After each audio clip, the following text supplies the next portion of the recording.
government's assessment today of the effects of the wildfires on Maui. Without further ado, I'd like to bring up Governor Josh Green.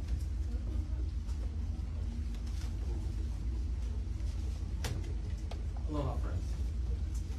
First of all, mahalo for welcoming us to Maui, and mahalo, Mayor, for being here for us. It's a heartbreaking day, without a doubt. What we've seen today has been catastrophic, but we tell you there is going to be a team effort to bring our state back. What we saw was the utter devastation of Lahaina. We walked from end to end today as a team. Mayor Bisson for the county, Senator Schatz, federal level, and myself, plus all of our teams. And what we saw was likely the largest natural disaster in Hawaii State history. You'll recall in 1960, we had 1 year into statehood, a tsunami that hit. It took 61 lives on the Big Island. We are seeing loss of life. As you know, the number has been rising, and we will continue to see loss of life. But we have extraordinary professionals working on this job. We also have seen many hundreds of homes destroyed, and that's going to take a great deal of time to recover from. But that's why we come together. We come together to give comfort to people, and like I said, we will prevail. But we come together now to talk about the specifics of resources. This morning at 12:10 a.m., my team and I submitted the proposal to the federal government for presidential disaster declaration. And exactly 6 hours later, we were honored to receive in the affirmative that the federal government will be supporting our full recovery, which means that there will be grants for individuals from FEMA, there will be support for rental aid, there will be support for small businesses, and this is just a small piece of what's going to be necessary. But the financial aspects of the recovery will help blunt the loss of life, because all of us will have a loved one here on Maui that we know of that lost a house, that lost a friend. We talked to many people today, not just at the shelter, which was something to behold, and we appreciate all the volunteers, like we appreciate the incredible work of the firefighters and police. But we talked to an old gentleman who hadn't seen anything like this ever in his life, a wildfire that took the whole city. His neighbors have all lost their homes. His home was intact. He was in tears. This is a gentleman that doesn't cry easily. We saw young men on bicycles riding through Lahaina. They also had much loss to share. They lost their houses, and they don't know where to turn. So what we're telling you is we will rebuild. Today you're going to hear from not just me as governor, but you're going to see what Senator Schatz will be able to begin working on and proposing for our aid. Also, we have experts from FEMA, of course our local leadership, our state senator and mayor. But let me say this, a couple things. We are going to need to house thousands of people. It's our intent to initially seek 2,000 rooms so that we can get housing for people. That will mean reaching out to all of our hotels and those in the community. We'll ask people to rent those extra rooms or their ADUs or the ohana that they have on their property. We will create a program so that that's available. It will be deeply subsidized, in my opinion, to make sure that for the many months that people need to find a home, they can have a home here. We will have to make the hotels whole as we do this. They are part of our economy and our community. We're also going to call to action for people across the state. If you have additional space in your home, if you have the capacity to take someone in from West Maui, please do. We'll find a way to connect you. Please consider bringing those people into your lives, especially if you have a space that you can otherwise rent. The state will find resources because the federal government will be in full support. President Biden spoke to me directly and said that they will be here with us all the way. We'll take questions at the end, but I know there are several experts here that are going to address you, and we understand you're hungry for information. Let me just say this up front. We respect that. We know how important it is that you do your jobs, but we're just about 48 hours in, and there's tragedy on the roadside. There's tragedy in the homes in Lahaina, and we're trying to be very careful to respect the dignity of people who have had such loss. So if we've been at any time more difficult to communicate, it's because we're trying to also respect what they've gone through. We'll get you a lot of information as we go forward. So I'll pause there and give it back to you. Well, hello, Mayor. At this time, I'd like to welcome up Maui County Mayor Richard Bissett. Aloha Taco. Aloha. In an event like this, I think we all understand, goes through several phases. We have been in the phase now of fighting fires and saving lives. I appreciate the patience the media has had with us, allowing us to go through that phase. Soon we'll be in the recovery, rebuilding phase, as the governor has spoken to. We know that's going to be a long process. I really want to speak to our citizens, our residents, our visitors, our businesses who have suffered tremendous loss and probably inconsolable grief. I think for us, the message is we're going to try our very best to identify those that have perished so that the families can have that closure and can have that understanding. We're also going to try and connect our families with those who are in our shelters. As you understand, this was an emergency. People left without taking anything with them. In most cases, they had no choice. So now we're at that phase where we want to make sure those that are in our community, whether they're at a hotel or at a shelter or staying with a family or friend, that we can try and match them back with their families. A lot of work being done by all the good people here to make that happen. And again, as the Governor spoke to it, we will rebuild, and that's really what we have no choice but to do. Until you see the devastation, but there are lots of people that will need a lot of help, and our goal as government is to provide that help to people. I did want to also speak to the folks whose homes were not damaged. And I know the question on your mind is, when can I get back to my home?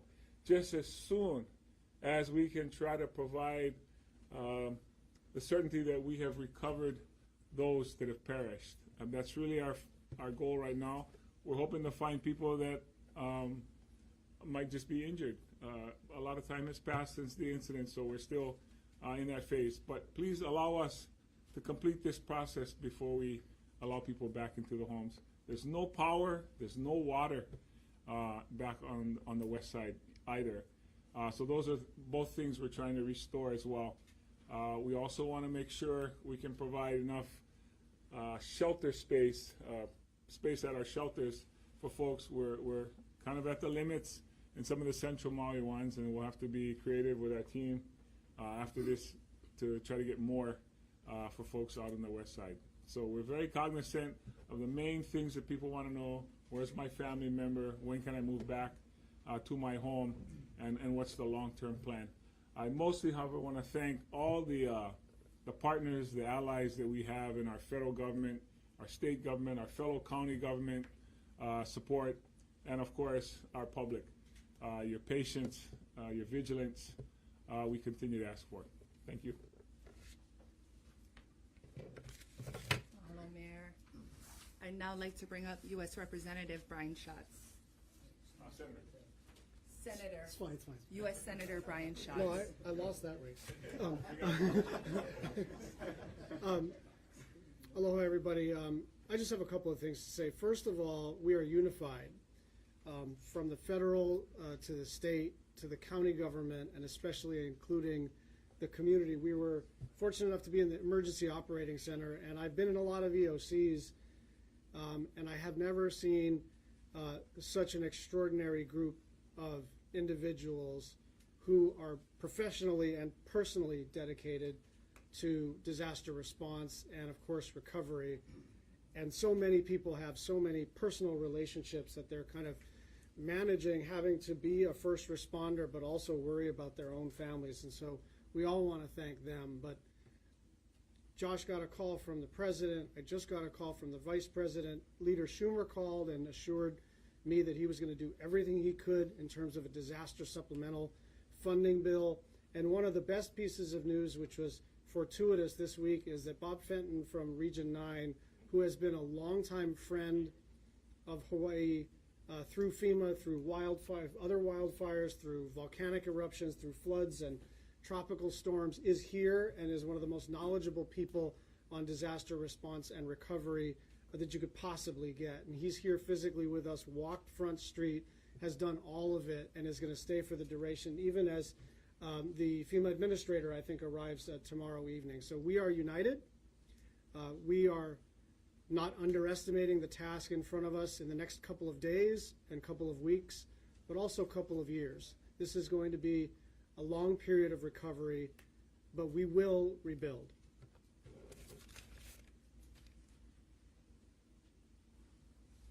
Mahalo, Senator Brian Schatz. At this time, I'd like to bring up Major General Ken Hara. Good afternoon and aloha. I'd like to start off again by offering my condolences and prayers to everyone from Maui, to include the visitors. It was just extremely saddening to see all the destruction there, but I was fortunate to be able to see it firsthand and now realize the amount of support that we're going to require from the federal, state, county, and the private. And I was talking to Governor Green and said this has got to be an all-of-nation approach. Because of what I saw, we'll be activating what we call the Joint Task Force 5.0. So that's a dual status commander. I'll be appointing Brigadier General Stephen Logan, who's currently my Deputy Adjutant General. He will be the dual status commander, so he'll have the authority to command both active duty and National Guard forces. I've been in close contact with Admiral Aquilino, who's the commander of U.S. Indo-Pacific Command, and General Charles Flynn, who's the commander of the U.S. Army Pacific, and they have said they will provide the state whatever military resources we need for response and recovery. I did ask, and we did formally request several capabilities and resources from FEMA and from the federal government. I'll allow Administrator Fenton to go into the details of what he's approved, but it's going to take a long time, as the mayor and both the governor alluded to. There's so much destruction. It's going to take time to rebuild, and we're going to need that all-of-nation approach that I talked about. Thank you. Mahalo. At this time, we'd like to bring up Robert Fenton, Region 9, FEMA Administrator. Appreciate it. First, our condolences and prayers with those who have lost friends and loved ones during this event. We want to be with you, not only now, but through the recovery in the years to come. Also, a message of safety. Make sure you continue to heed the warnings of local officials. Don't wait. Listen to them and heed their warnings.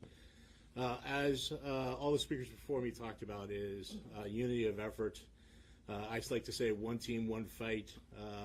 But this is really going to take a whole community effort. It's just not government at the federal, state, local level. It's business, private sector, nonprofits, the citizens of Maui, all come together to work together to help recover. The devastation that I saw today is significant. I've been on many fires in my career. I've been in FEMA for 26 years, been to the biggest fires in the country, and the downtown area is significantly damaged and a lot of lost structures down there. Some of the programs that we will bring and that are important here is the ability to provide direct federal assistance. What does that mean? That means I have the authority under the President to task other federal agencies to provide support to Maui and the state of Hawaii. And some of those missions, I'm sure, are going to be in the debris removal area, household hazardous waste that usually US EPA does for us. The Corps of Engineers usually removes debris for us. And many other missions to include potentially generator missions, mass care, commodities, and also bringing in some search and rescue teams that help with cadaver dogs to look for human remains, and they're on the way in right now, both from California and Washington, and we'll integrate them and support the great fire department you have here. Our individual assistance program is the key program for individuals. For those that are survivors who either lost loved ones, or you can't get back to your house, or you think you've been impacted by this storm, go ahead and phone the 1-800-320-6632 FEMA number. Again, that is 1-800-320-6632. You could also go to disasterassistance.gov. And FEMA assistance can provide direct grants to those individuals to assist them with home repair or replacement and certain uninsured essential personnel property losses. So keep any receipts you incur during this time. Also, they'll automatically refer you to small business. As we talked about, there's a lot of damage to businesses, and the Small Business Association will be not only working with businesses but individuals. And we encourage all the survivors in Maui County, as they register for FEMA, to also begin to reach out to your insurance companies. Start that process simultaneously as you start the individual assistance process. In addition to that individual assistance program, we could provide support for public entities and certain essential nonprofits. There's been a lot of significant damage to public buildings down there, hospitals, those kind of things. And we could help with the rebuilding of those. Not only do we want to rebuild them, but we want to rebuild them better, more resilient. We want to make sure they're hardened against future threats, whether it be fires, hurricanes, tsunamis, or other events. And then our last program is our mitigation program. 15% of all the funding we spend here will be put aside to help with some of those future projects. So as we redesign and look at, what does the future hold? How do we help get there?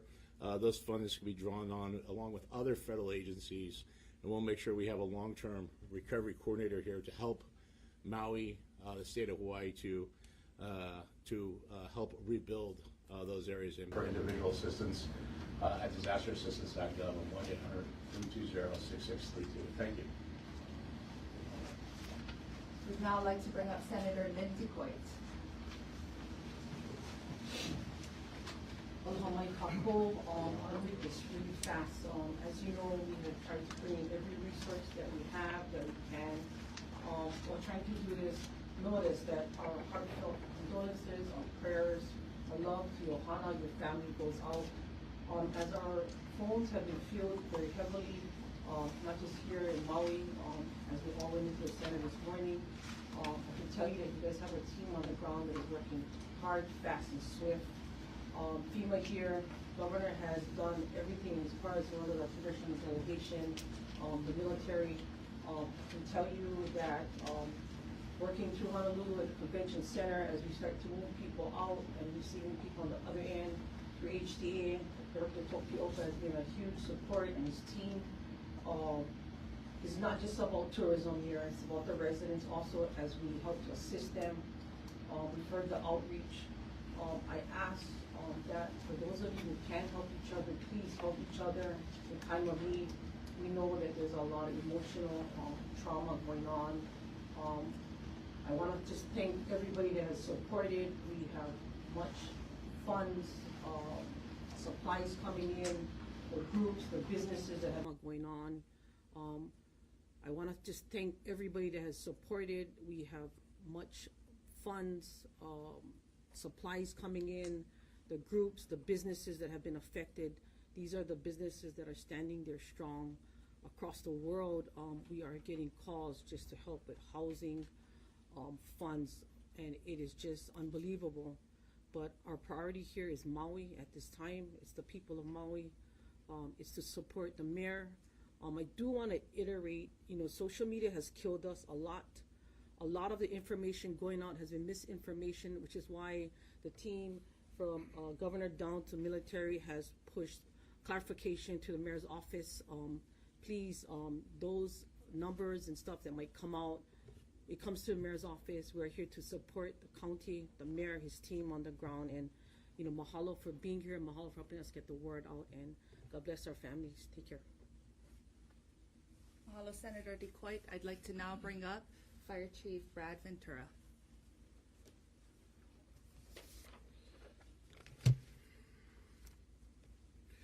Aloha, good afternoon. My name is Brad Ventura, Fire Chief for Maui County. First, I want to start by giving our deepest condolences to all those affected by this incident.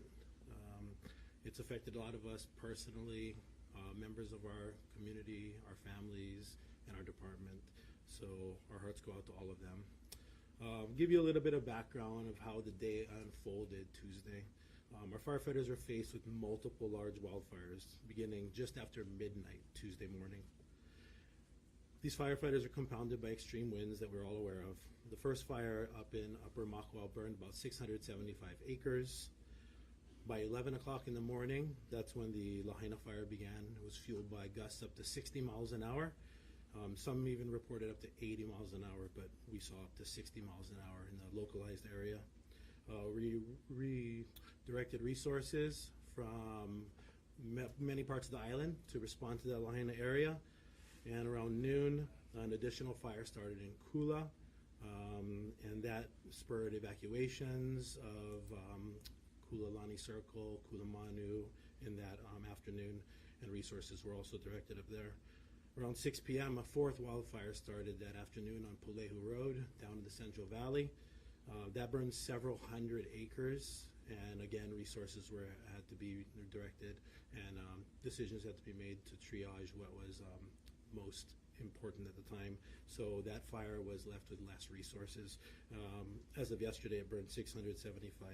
I'm sorry, not that fire. That fire was several hundred acres. I don't have a number on that one yet.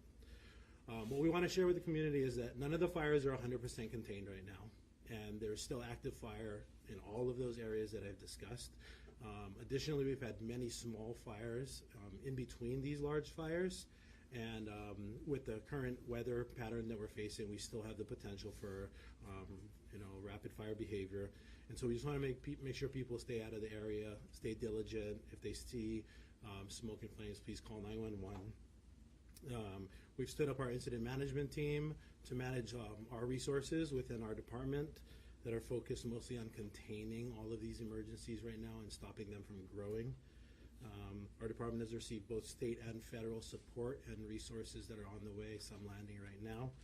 And what we really want to share with the community is part of the reason we need them to stay out is because it's still very, very hazardous in the burn areas. Things are falling every minute around us, and there have been some people that have been hurt by just falling telephone poles and such. So we need to make sure the area is safe before anybody can return to that space.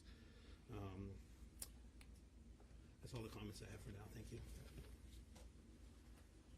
Mahalo. Finally, we'd like to bring up Police Chief John Pelletier. Thank you. Our deepest condolences.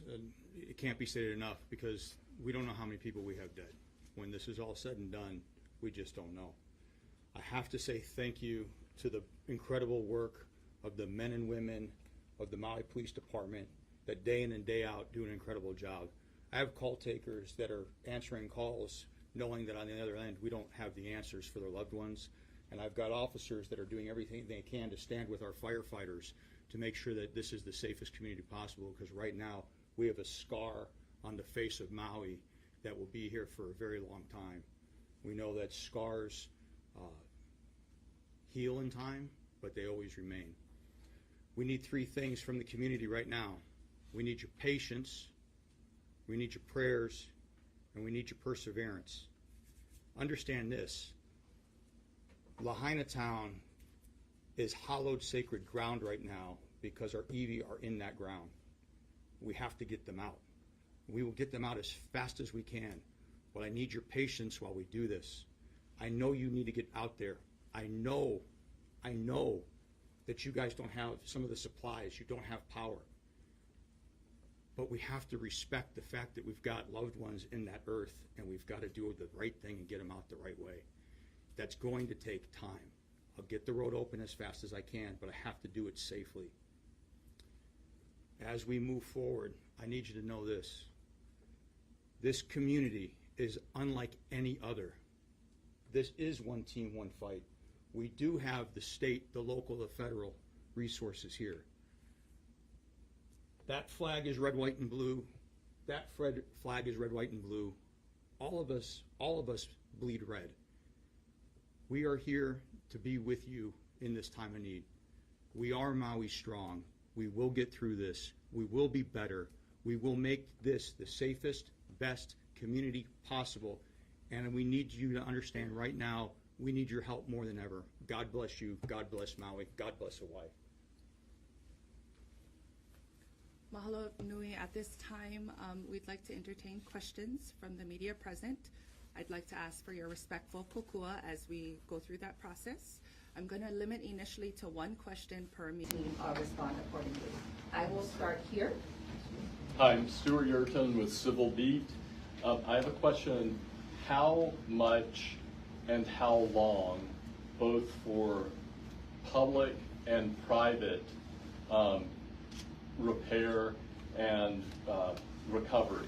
And when I say this, I mean, how much money are you thinking it's going to take both for the private side and public infrastructure, and how long do you expect this to take? So, thank you, Stuart. It's a very good question. The question you bring here is how long and what's the size of this recovery? It will take time to know the full extent, but it will be in the billions of dollars, without a doubt. We're first focused on lives lost. That's why we are so heartbroken, and why we have to respect what the Chief of Police had to say. There will be active recovery over the coming days and weeks of the bones of those who have been lost. So it will take time. To give perspective, it is going to take many years to rebuild Lahaina. When you see the full extent of the destruction of Lahaina, it will shock you. It does appear like a bomb and fire went off, if I may. And all of those buildings virtually are going to have to be rebuilt. It will be a new Lahaina that Maui builds in its own image, with its own values. But it's going to be billions of dollars. The good news that we had today was we are so coordinated with state, county, and federal support that it took less than a quarter of a day, 6 hours, to get the approval from the president to bring those resources in.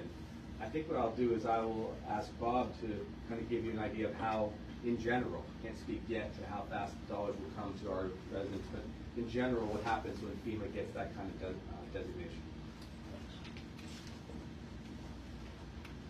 We have a disaster relief fund that we draw funding on. It's appropriated annually, and there's also supplementals to it. And so in these disasters, the grants to individuals can happen pretty quickly. The homes are destroyed. We do already have mapping of the area. We've already processed it against there. So start the call in, and we could actually get inspectors to use some of that visual imagery to validate the damages to someone's house. What we'll do is set up recovery centers with Maui in locations over time, so that as individuals have questions and want to do case management, they can come in there. Put that funding through there, not only to provide rental assistance, but repair costs for your house and other assistance if you're if it's your primary property, and after rental assistance, after insurance. It's a direct grant. Basically, we send it into your account. There's no cost share. It could be done fairly quickly. You'll see numbers come up. They'll start happening pretty quickly.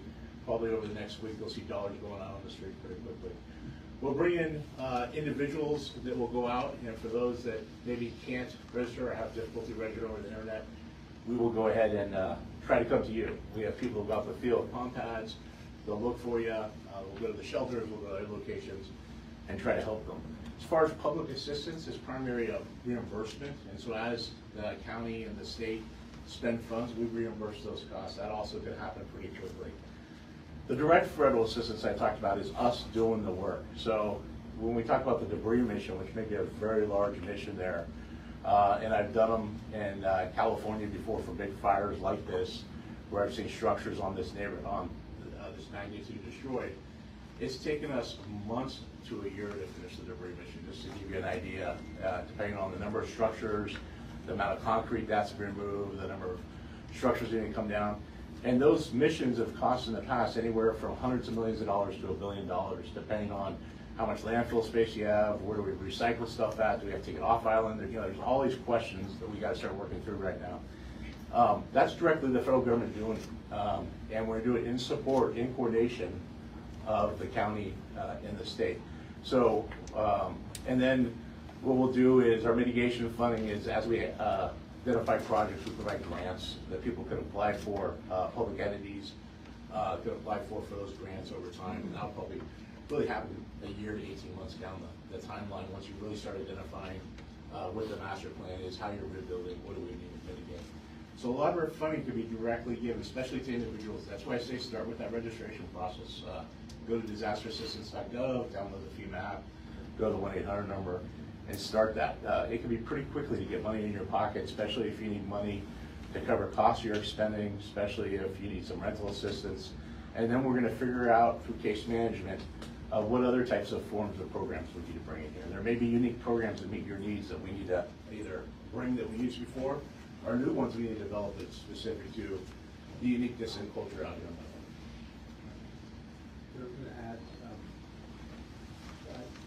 take energy, for example. The poles in some cases have been incinerated. They're down. It's going to take ECO a lot of time. We're talking about more than just days. We're talking about weeks to months in some cases to get energy fully restored. In the interim, of course, we're going to do all that we can to get people generators. We're going to do all that we can to find other places for people to live. It's not going to just be a couple days, like in a terrible rainstorm when power gets restored. So those are some of the challenges. Also, speaking to resources, there has been a discussion. We haven't made a final decision yet about this, but with the leadership of the House and the Senate locally, we may very well need to come into a special session to decide on a number of dollars to appropriate specifically to Maui to support the people, to help them with housing, to help them with recovery.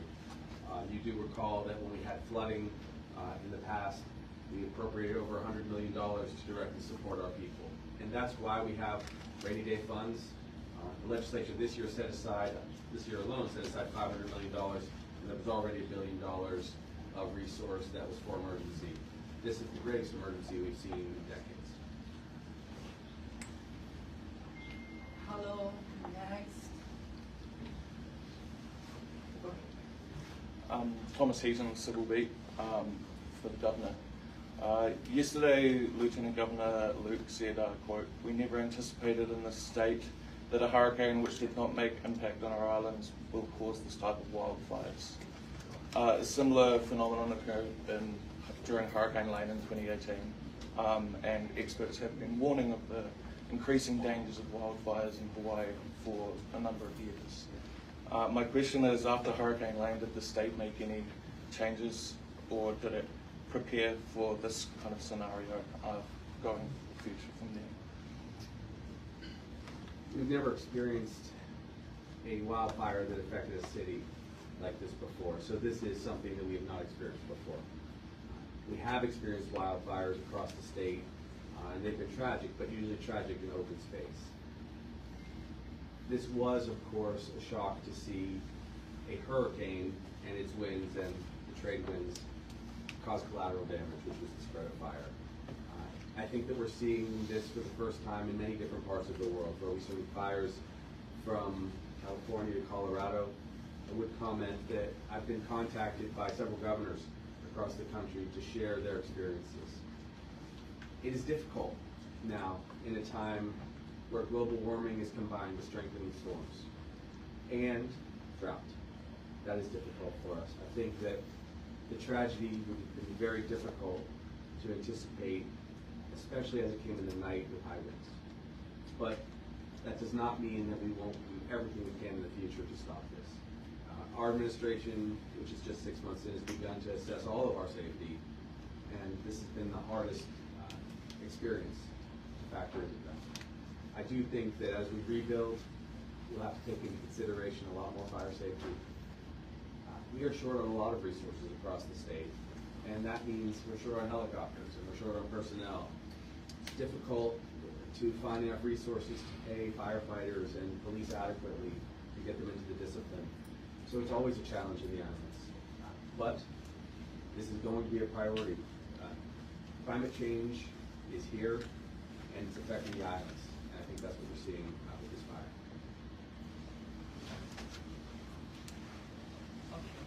Just 1 second. We love our civil beat, but we got a twofer in there, so let's not kind of hold that. If you are from a media outlet, I'd like you guys to just pair up with your partner. We've got multiple people here taking one question per outlet. So mahalo nui. I'm actually going to change it up. We did get a question in from Honolulu Star Advertisers, Dan Nicasso, for the mayor and police chief. Were mandatory evacuation orders ever issued for Lahaina? If not, why not? Were civil defense sirens considered as a way to warn residents and tourists of the fire? Yes, mandatory evacuations did take place on the west side for those affected areas. So it wasn't, for example, Napili or Kamalua, but certainly for Lahaina. The questions, sirens, different things in there. We have tone alerts that go out. We know that there's things that we can do to be preventative. How many times have we heard have 2 weeks of supply if you hear of a hurricane? The only thing I would say to the person asking the question is, we've heard that for how long? Do we all have 2 weeks of supply? Probably not. And so I say that because nobody saw this coming. And if we did, we wouldn't have this situation, but this is a tragedy. And so we do everything we can to mitigate the threats when they come. But this was not one of those, if it's predictable, it's preventable. Nobody saw this coming. Period. Mahalo, I'm gonna go this side of the room, right back there. You, yes. Hi there, Governor, fellow dignitaries, Justin Michaels from the Weather Channel. And you may have covered this. If you have, I apologize. Is there a handle yet on how many people are still missing at this hour? He's going to defer that to me. I Sure, guess. whomever. Yeah. So honestly, we don't know. And here's the challenge. There's no power. There's no internet. There's no radio coverage. Our pack sets, we're having a hard time getting through on that. The fire burned 2 fires or 3 fires ago, fiber optic cables, which we're in the process on this budget to start replacing some of those. And so now you compound some of that. And so when we're speaking to our officers over there, we're actually having them to get to a certain area so we can get on a sat phone as we're recovering. So I would say that we've got approximately, and this is a very fluid number, but let's say there's 1,000 missing people. Doesn't mean that's how many that we have that have passed. I'm not saying that number at all, but because we can't contact them and because they can't necessarily come into the Greater Valley as quickly or as much as we'd like because they're actually in shelter until we get some of those basic things set up, we're not going to have that number. But the nice, solution to that is we have a family assistance center set up, and so anybody that's missing anybody, we would direct you there. We'll make sure that you have that information provided. People can go there and give the information of those that they're seeking to find. And as we are able to reunify, we will. And if we have to make certain notifications from there, we will do that as well. Thank you. I am going to jump here. Wendy Osher, Pacific Media Group in Maui Now. I'm just wondering if you could, I know you guys have done reconnaissance, maybe the fire department or the mayor can answer this. Walk us through Front Street, Lahaina. What specific neighborhoods are gone? Was it sporadic? Was it every other house? Was it the entire area? Can you give us a better idea of what we're looking at? It's all gone. What about up From Lahaina? Wamana to the chart house. How about going up Malka, like Lahaina Luna Road? How far? The cutoff was the area, well, what we could see today was the highway. So the winds looked like they came from Malka down to Makai. Some of the parts were open, but let's say Calvi Street. In that area, there was one structure that is irreparable, the harm there, but others were intact. But the older neighborhood from the line of the road, from the road down to Front Street, everything there is destroyed. What about the Lahaina Luna area, that I subdivision? gotta let my comment actually. Are you together as a No, follow-up? just to follow it, because I'm not clear what he's Can you saying. please identify yourself? Yeah, it's Paul Aker with Maui Alert. Alrighty. So those houses in that subdivision by the bypass, how much of that is gone as well? So you're referring to the Lahaina Luna Road neighborhood? Correct. So the fire did start above that, and some of the first homes that caught on fire were in that neighborhood. And from those upper houses, it did go to the Kahoma area, and also extended to Waiakuli, which is above the highway, close to the fire station. Any other, before we let you go, any other specific questions related to this? Any piggyback questions? Go ahead. Daryl Huff from Hawaii News Now. In this regard, the wildly different death estimates that have been given, 6, 36, I didn't know where we are today. Can we please get a confirmed death number that you do know?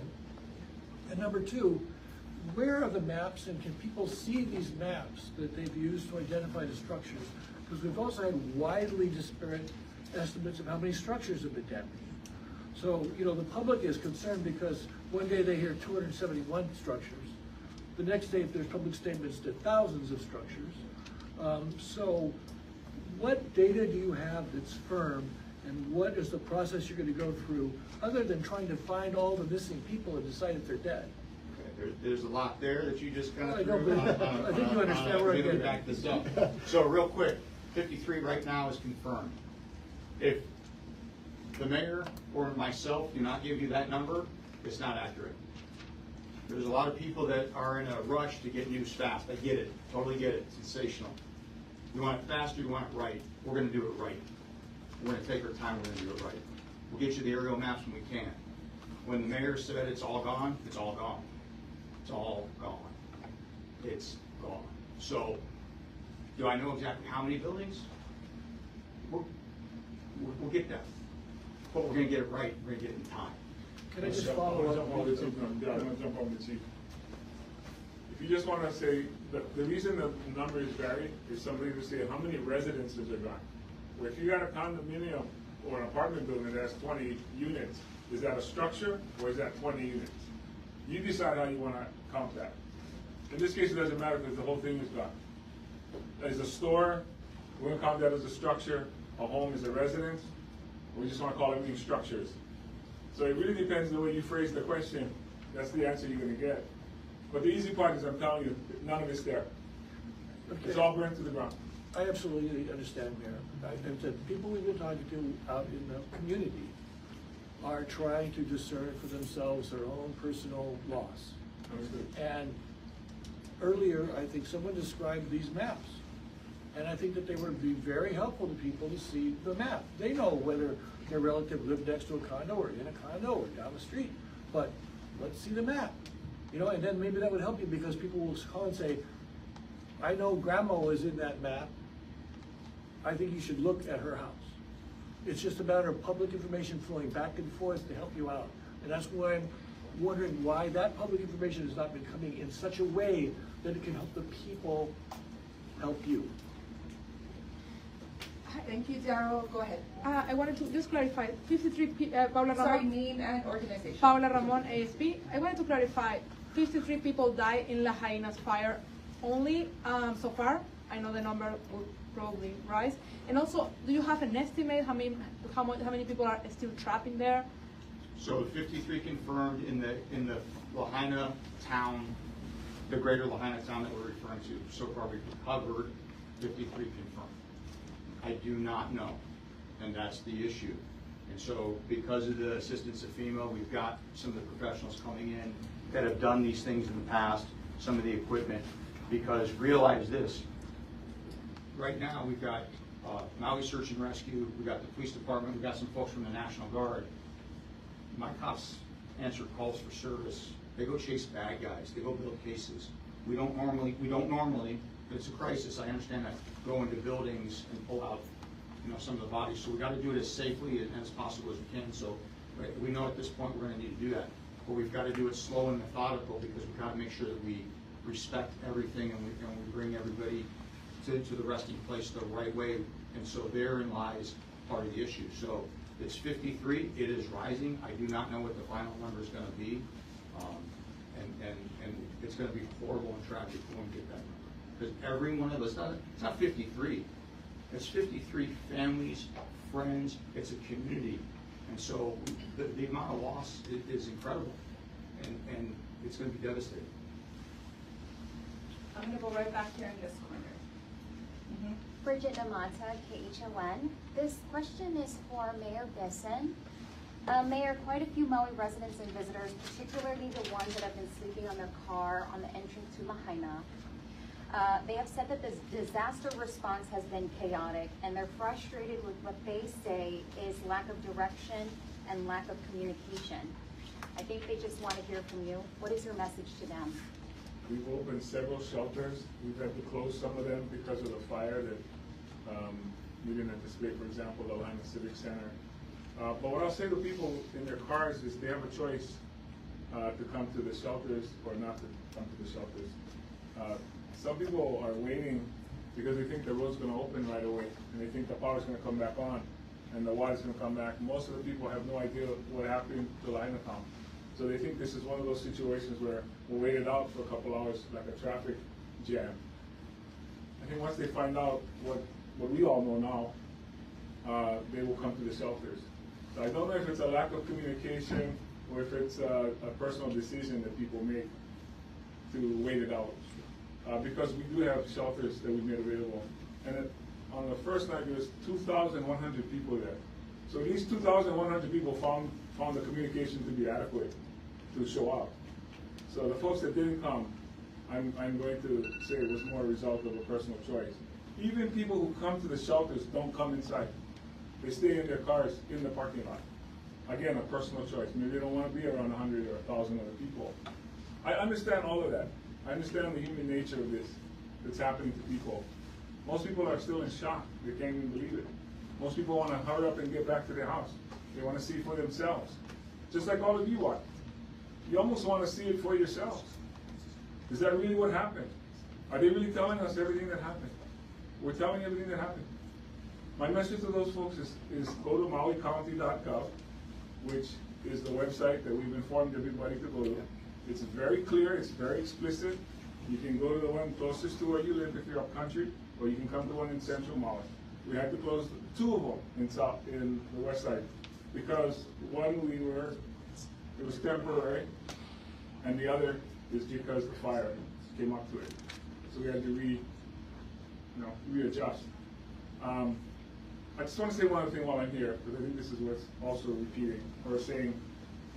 We were trying to get visitors out because obviously their vacation has changed drastically. They're in a location that doesn't have any power, doesn't have any water, and they're sleeping there. So that's probably better than some of the choices other people had, which was to not have anywhere to go. But we tried to get them to the airports so they could get on flights, so they could get to Honolulu and make a choice to stay there or fly home or go to another island. We're not closing Maui. We're closing the west side of Maui. So there are people that can go to Wailea, there are people that can go to Kihei, people that can stay with family in Wailuku. It's the folks that were in South, that are in West Maui that we were concerned about. Plus, we were hoping we could use those hotel rooms for our residents, who could be replaced, who could replace the space that our visitors were taking.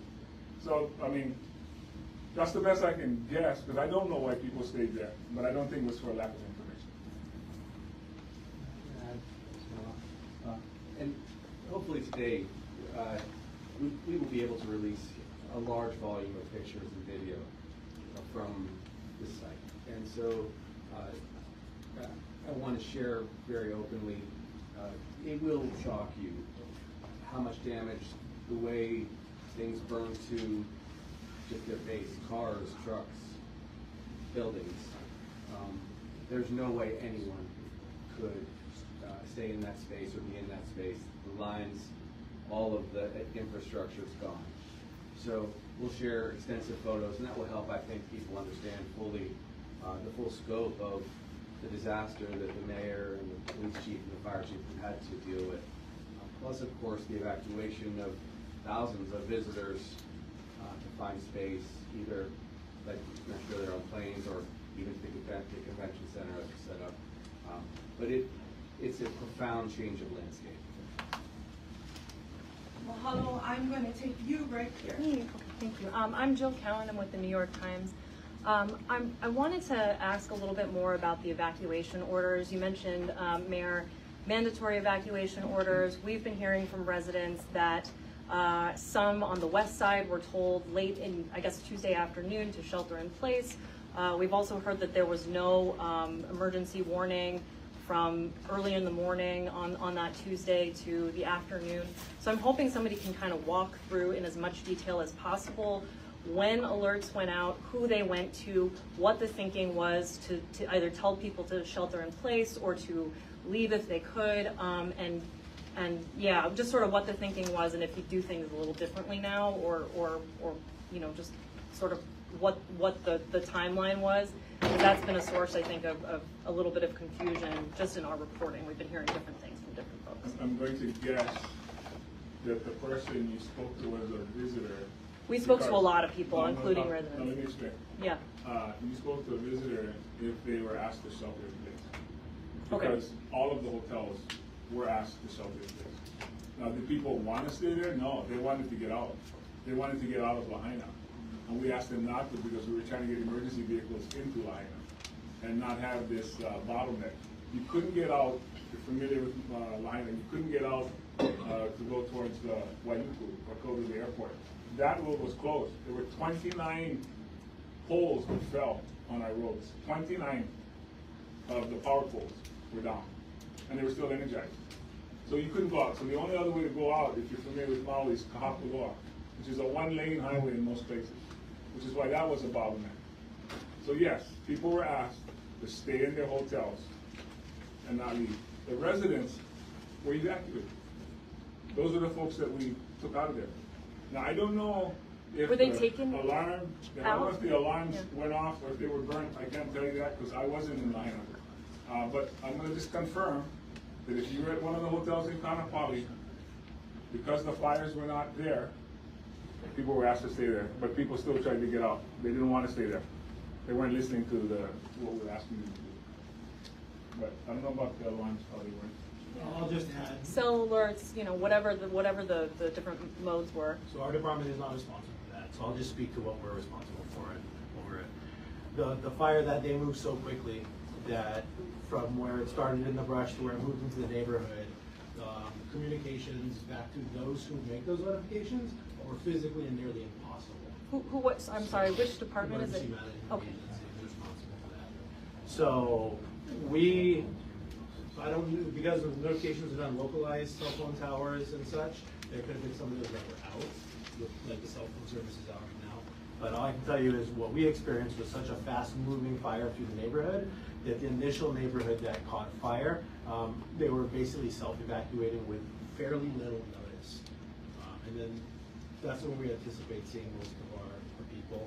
And then as we get further down the Front Street, later in the day, hopefully other people are more evacuated in multiple locations. Just want to remind everybody it's a very devastating time for Maui. Please be gentle with your lines of questions. We welcome them, but just be a little bit gentle. Everybody up here, I don't believe has slept in the last 48 hours. So we just appreciate your kindness. One last question, and then if you did not get your questions answered, you are free to reach out directly to me. We will follow up, post this interview or this conference rather, with a news release with digital assets that you folks can use. I think you two, I already asked. You didn't answer my question. Stand by. Go for it. Hi, I'm Chivo Chen Johnson with Akaku Maui Community Media. And I think any further lines of questioning would be sort of silly at this point, because I have seen a lot of this footage and a lot of these photographs, and we've been airing as much as we can information. And I just want to thank the county, the police department, the fire department, and everyone else that has been pitching in to help this effort out, because it is horrific.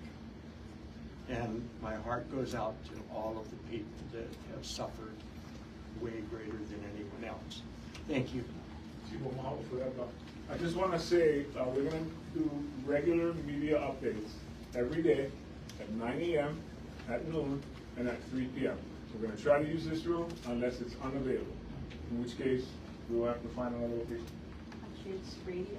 Oh, those would be the radios? Okay, sorry. We're going to update you on radio at those times, 9 a.m., noon, and 3 p.m. Is there a reason we can't do it video, just out of curiosity? I mean, a lot of people, I said, is there a reason we can't do it video? There's a lot of people that don't get the radio that are in tune with Maui. I will tell you that what Mayor's talking about is a way to communicate to the public as well, for those who do not have internet and video access. So 9 a.m., noon and 3 p.m. on every AM and FM radio station on Maui Island will be public information. Video we will fit in. It will probably not be 3 times a day for video though. So there'll be no questions allowed? The public is asking us to provide as much updates and information as possible. We are working to support their needs. Let me add to that, so you're also satisfied. So, first of all, mahalo for your attention on this crisis. Like I said earlier, it's the largest natural disaster that our state has seen. That's becoming evident quite quickly. We will be holding routine press conferences at the state level, and at the right times, we'll introduce the right people, which is usually going to be several people at the press conferences. We're going to try to unburden, to the greatest extent possible, the mayor, chief of police, and the fire chief as they do their job in this acute phase. But of course, they always answer questions too. We will be compiling a lot of information and sharing it. There will be chances for all of you to ask questions. We'll be doing it with FEMA support, with, in many cases, General Harr's leadership. We have our team assembled statewide, which is not unlike the way we approached COVID, which was to share a lot of information. It's just in these first 48 hours, the amount of damage has necessitated a conservative approach, because we really don't want those individuals that are in shelters right now to lose all hope. And that's where we are today. But there will be lots of opportunities. My team will be back here in support of the mayor very frequently, but we'll also hold a lot of press availability on Oahu, and we'll Zoom people in from the member apps. I think that's fair to say. But we appreciate you. We also want to send a message before I go to the mainland and to the world. Please support the people of Maui. There are ways to do it. The Hawaii Community Foundation, for example, has set up a fund. I believe it's called Maui Strong. It's also going through the United Way, the Maui United Way. Millions of dollars have already poured in, but as you can tell, thousands of individuals are going to have great need here in the county, and that's going to go directly to those people. So thank you to everyone for doing what you can, and if you're a local resident, find a way to take someone in from Maui, if at all possible, because this rebuild is going to be extraordinary, but it's going to take time. Thank you all.